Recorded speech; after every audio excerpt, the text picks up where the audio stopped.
Welcome to Knapsacks on Our Backs, a quick look at the news around the province this week. I'm Associate Dan Masterton, coming to you from the Viatorians table in the exhibit hall of the National Catholic Youth Conference here in Indianapolis. It's November 21, 2025. Let's get on the way. As a community whose mission is in part making faith lived and deepened, Viatorians are right at home on retreats. Viatorians at St. Viator High School and Cristo Rey St. Viator have already led multiple retreats this year, and last weekend Viatorians played a part in two more. On Saturday, Brother Peter Lamech, Father Giovanni Orduz, and Father John Eustace supported the freshman retreat at Cristo Rey St. Martin. Director of Campus Ministry Jim Deepened said, "This retreat helps freshmen to know more deeply that they are loved by God and called to be instruments of God's love out in the world."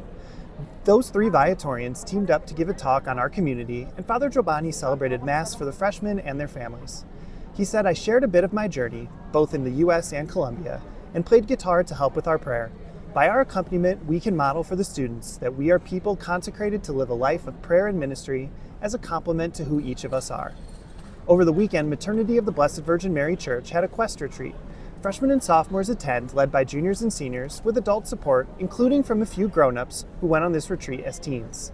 After a baptism, wedding, and evening mass, Pastor Father Jason Nesbitt and Parochial Vicar Father Moses Mesh came to the retreat center to hear confessions and visit with the students.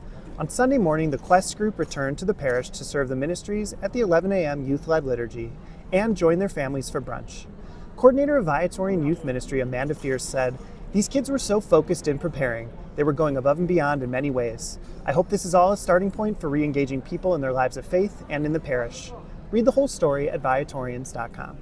On Monday, Brother Michael Gosh and Father Corey Brose joined Arlington Heights neighbors at a village board meeting to advocate for a new ordinance prohibiting federal immigration agents from using municipal property. After the 2 hours of public input, the board unanimously moved to draft the ordinance and vote on it on December 1st. Father Corey was thinking of a former Viator House participant who was detained without due process and remains in detention in Michigan, despite being in the U.S. legally with a work permit as he awaits his asylum hearing.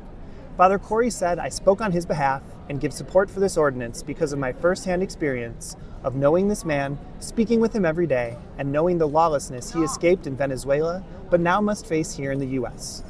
Brother Michael had on his mind his late friends and longtime immigration advocates, Sisters of Mercy Pat Murphy and Joanne Persh, who passed away this year.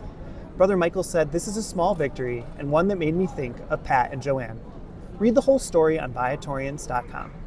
Our newest podcast episode shares the Viatorian vocation story of Associate Rosie Hartz.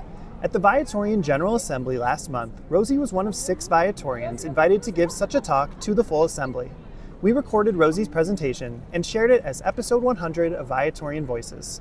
In the talk, Rosie identifies the support of her youth minister as a huge part of forming her vocation to youth ministry. Here's the clip.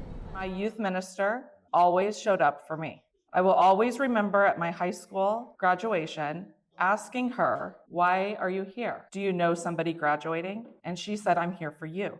And that's a feeling that will always stay with me. I applied for a job as the youth minister at St. Viator. I always loved youth ministry, but I didn't know much about the Viatorians. I was welcomed in immediately. The love and support I felt from Father Richard Wren and Father Bill Hazard was unlike any other parishes. Hear all of Rosie's vocation story talk in episode 100 of Viatorian Voices on YouTube, Spotify, or Apple Podcasts.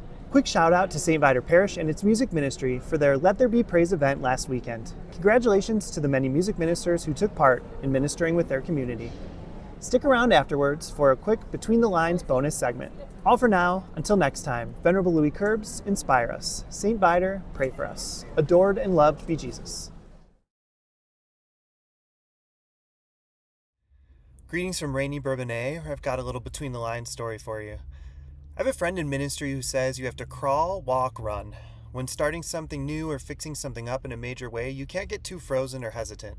You have to start somewhere, learn thoughtfully as you go, and do all you can to strengthen and improve over time. In early 2021, Viatorian Voices was a basic idea. Young adults had told us that little episodes with stories and faith formation would be handy in their podcast feed, something to listen to on a drive, during a train ride, or walking around their neighborhoods. So, to start crawling, we hired in St. Viator High School alumnus Jim Mitchell, a polished, seasoned communications professional. Jim's professionalism, his poise, his authentic curiosity as our podcast host fueled us to get to walking. His snappy, focused discussions built the foundation for Viatorian Voices. At first, I was just choosing guests and topics for Jim, providing him some background and connecting him with the guests for our episodes. Over time, I got more into the production, including sound editing, repackaging for our social media posts, and eventually hosting episodes, particularly when we delved into roundtables for bigger topics. After a while, we had enough shape and direction to the podcast, thanks to Jim, and I had entered formation and discernment for association as a pre-associate. So I took the baton and carried us forward, and we tried to start running. This podcast is my favorite part of this work and this ministry. The whole process of brainstorming topics, figuring out key questions, and sitting with people for these conversations on the way, and then bringing the recording to a quiet place to edit together into a final offering, it's my favorite means for trying to share our Viatorian charism, spirituality, and community life. Now, after 4+ years, a 7-episode special series on Catholic social teaching, and a 13-episode special series on our ministries, we've posted our 100th episode to our podcast feed.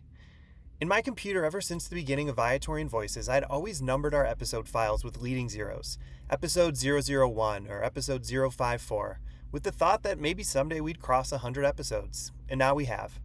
I hope the archive is an evergreen library of witness, reflection, and inspiration for folks. It'll always be available totally free on YouTube, Spotify, and Apple Podcasts.